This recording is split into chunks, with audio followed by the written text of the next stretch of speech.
اور ہاتھی، اس کے علاوہ ہمپ بیک وہیل جو ہے یہ آپ کو نظر آ رہی ہے، یہ ہمپ بیک وہیل اس کو کہتے ہیں، یہ پاکستان میں یہ آپ کا وہ ہے جو ڈیزرٹ ٹورٹائز ہے، ڈیزرٹ میں ہوتا ہے یہ سارے جو ہیں یہ ناپید ہونے کے قریب ہے، تو ان کی نسل کو بچانے کے لیے اقدامات کرنے کی بہت زیادہ ضرورت ہے۔ اب آپ کو معلوم ہے کہ جن جانداروں کی نسل ختم ہو چکی ہوتی ہے انہیں تو ہم کہتے ہیں ایکسٹنکٹ اسپیشیز۔ ایکسٹنکٹ وہ ہوتی ہیں جو کہ ایک بھی ان کے جو اسپیشی کا ممبر ہے وہ زندہ نہیں بچا ہوتا، اور کچھ ہوتی ہیں وہ انڈینجرڈ اسپیشیز ہوتی ہیں، یعنی جن کی نسل خاتمے کے قریب ہوتی ہے، اور اگر آپ کوئی اقدامات نہیں کرتے ان کی نسل کو بچانے کے لیے تو پھر وہ بھی ایکسٹنکٹ ہو جاتی ہیں۔ تو پاکستان کے اندر یہ کالا ریچھ، مارخور، یہ دیکھیے یہ مارخور ہے، یہ اتنا خوبصورت یہ جانور ہے، یہ پہاڑی علاقوں میں ہوتا ہے، یہ بھی سارے ناپید ہونے کے قریب ہیں کیونکہ ان کو شکار کر لیا جاتا ہے۔ اور بہت ساری پودوں کی بھی بہت ساری اقسام ہیں، چلغوزہ، تو یہ دیکھیں سردیوں میں ایک ڈرائی فروٹ ہے، کھایا جاتا ہے، اور اب یہ بہت مہنگا ہو چکا ہے، کیوں؟ اس وجہ سے کہ اس کی نسل کو بھی خطرہ درپیش ہے۔ چلغوزے اور صنوبر کے جو درخت ہیں وہ بھی ناپید ہونے جا رہے ہیں، تو ان کی نسلوں کو محفوظ بنانے کے لیے بڑے اقدامات کرنے کی ضرورت ہے، اور مثلا نیشنل پارک بنائے جانے چاہیے، جنگلی حیات کے لیے پناہ گاہیں جو جہاں پر وہ پناہ لے سکیں موسم کی، اور جو پریڈیٹرز ہوتے ہیں ان کے اگینسٹ، پھر ان کے شکار پر پابندی لگانی چاہیے۔ آپ کو معلوم ہے کہ پاکستان میں یہ عرب سے بھی بہت سارے شیر آتے ہیں اور بہت ساری جانوروں کا یہ شکار کرتے ہیں، تو ان کے بے تحاشا شکار پر تو فوراً پابندی لگانی چاہیے۔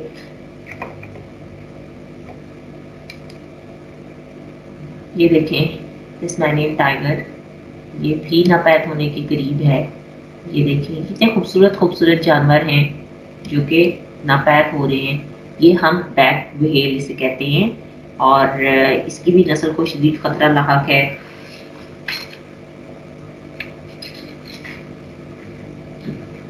یہ آپ اپنی بک میں بھی دیکھیے، یہاں پر بھی اینیملز جو ہیں کہ وہی اینیملز ہیں جن کی نسل کو خطرات لاحق ہیں۔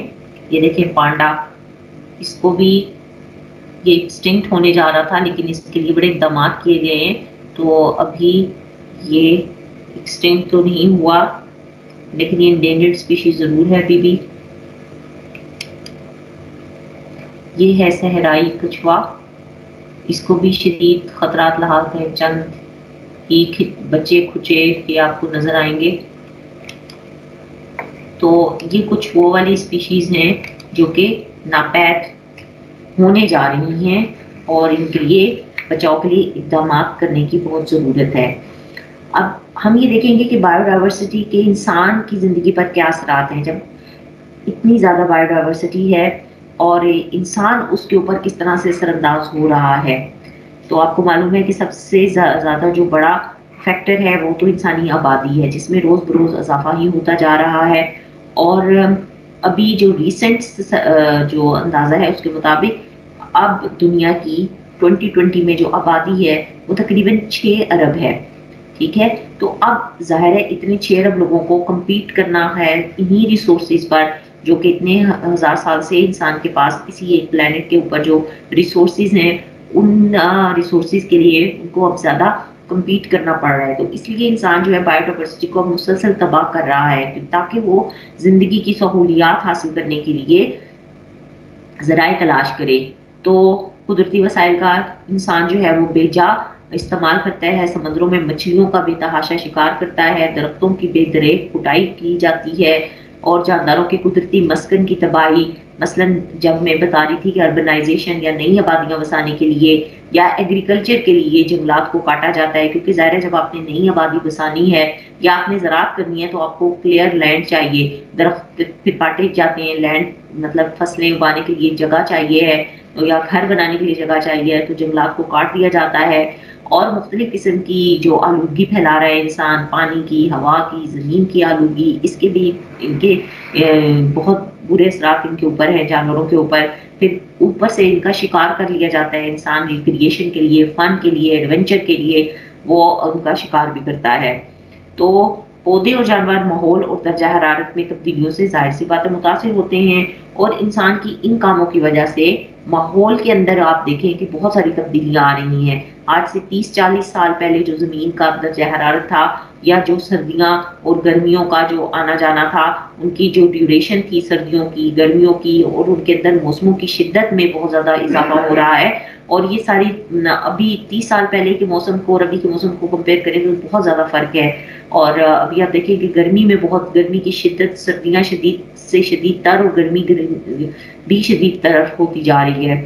تو یہ سارا درجہ حرارت میں جو تبدیلی ہے وہ انسان کی ایکٹیویٹیز کی وجہ سے ہے، اور جو بایو ڈائیورسٹی کے لیے بھی بہت خطرناک ثابت ہو سکتی ہے. صحیح ہو گیا. تو اس کے علاوہ ڈیفارسٹیشن جو ہے وہ سب سے امپورٹنٹ ہے. جو جنگلات کی کٹائی کی جاتی ہے زراعت کے لیے، نئی بستیاں بسانے کے لیے، ڈیم بنانے کے لیے، تو یا صنعتی پیمانے پر جو لکڑی حاصل کرنے کے لیے کرتے ہیں، یا زمین سے جو فاسل فیول ہے ان کو حاصل کرنے کے لیے کیا جاتا ہے. جنگلات کو کئی دفعہ آگ لگ جاتی ہے، ٹھیک ہے، کیئرلیسنس کی وجہ سے، لاپرواہی کی وجہ سے، تو بہت سارے درخت جو ہیں وہ جل جاتے ہیں. لکڑی کو ایندھن کے طور پر بہت سارے جو دیہی علاقے ہیں وہاں پر استعمال کیا جاتا ہے، تو اس کی وجہ سے درخت کو لگے لگائے درخت کو کاٹ دیا جاتا ہے. تو ڈیفارسٹیشن کے بھی بایو ڈائیورسٹی پر بہت برے اثرات ہیں. آپ دیکھیے کہ اس کی وجہ سے بہت زیادہ بایو ڈائیورسٹی متاثر ہو رہی ہے. اب ظاہر ہے جب جنگلات کا صفایا کیا جاتا ہے تو اس علاقے کا موسم بھی خشک ہو جاتا ہے، کیونکہ زمین اور ماحول میں پانی کی کمی واقع ہو جاتی ہے. اس کی وجہ سے جانداروں کے جو قدرتی مسکن ہیں، جو ان کے ہیبیٹیٹ ہیں، وہ تباہ ہو جاتے ہیں. اور جب ہیبیٹیٹ نہیں ہوگا، ان کے رہنے کی جگہ نہیں ہوگی، تو ظاہر ہے جانداروں کی تعداد میں کمی ہو جائے گی. اور اس کی وجہ سے ڈیفارسٹیشن کی وجہ سے درجہ حرارت میں مسلسل اضافہ ہو رہا ہے، اور زمینی کٹاؤ جیسے مسائل پیدا ہو رہے ہیں. اس کے علاوہ ہوا میں آکسیجن کی مقدار بھی کم ہو رہی ہے. ظاہر ہے جو درخت ہیں وہ ہمیں آکسیجن دیتے ہیں، آکسیجن کی فیکٹریز ہوتی ہیں. جب ان کے اندر فوٹو سنتھسس ہوتی ہے تو آکسیجن اس کا بائی پروڈکٹ ہوتی ہے. تو جب درخت ہی نہیں ہوں گے، فوٹو سنتھسس ہی نہیں ہوگی، تو آکسیجن بھی نہیں ہوگی. تو اس وجہ سے جب درخت کاٹے جاتے ہیں تو وہاں پر بارش میں بھی کمی ہو جاتی ہے. اور زمین کے کٹاؤ کی وجہ سے وہاں پر جو اس علاقے کی مٹی جو ہے، مٹی کو دریاؤں میں لے آتی ہے. بارش جب ہوتی ہے تو مٹی کو دریاؤں میں لے آتی ہے، اور اس کی وجہ سے دریاؤں کے راستے بند ہو جاتے ہیں، اور سیلاب کی تباہ کاریاں جو ہیں وہ پھر وہاں پر دیکھی جاتی ہیں. تو اس کے علاوہ ڈیفارسٹیشن کی وجہ سے جب جنگلی جانداروں کے قدرتی مسکن، جو ان کے ہیبیٹیٹ متاثر ہو رہے ہیں، ان کی پناہ گاہیں متاثر ہو رہی ہیں، اور اس وجہ سے وہ شکاریوں کی نظروں سے محفوظ نہیں رہ سکتے. ظاہر ہے جس درخت کے اوپر ان کا ٹھکانا تھا وہ درخت چلا گیا، جس غار کے اندر وہ رہ رہے تھے اس غار کو کاٹ دیا گیا، اس کو تباہ کر دیا گیا. تو وہ پھر اس وجہ سے وہ شکاریوں کی نظروں میں آ جاتے ہیں. شکاری بڑی آسانی سے نایاب جانوروں کا شکار کر کے ان کی نسلوں کو اب ختم کر رہے ہیں، اور کیونکہ اس سے ان کو کھالیں ملتی ہیں اور ان کو یہ شکار کرتے ہیں، ان کے دانت سے یہ مطلب ظاہر ہے منافع کماتے ہیں، چیزیں بناتے ہیں. تو یہی وجہ ہے کہ اب بایو ڈائیورسٹی کو محفوظ کرنے کی بہت ضرورت ہے. اور اس کے لیے کیونکہ یہ ایکو سسٹم کو متاثر کرے گی اگر بایو ڈائیورسٹی نہ ہوئی. اور بہت ساری فصلیں ہیں، گندم، چاول، مکئی، جو کہ انسان کی خوراک کا ذریعہ ہے، اور اگر ان فصلوں کی بھی مناسب حفاظت نہ کی گئی تو انسان کو ظاہر ہے خوراک کی مسائل کا سامنا کرنا پڑے گا، کیونکہ ہم تو پودوں پر ہی انحصار کرتے ہیں اپنے خوراک کے لیے. تو اس وجہ سے اس کے تحفظ کو یقینی بنانا چاہیے، اور اس کے لیے اقدامات جو ہیں وہ کرنے چاہیے.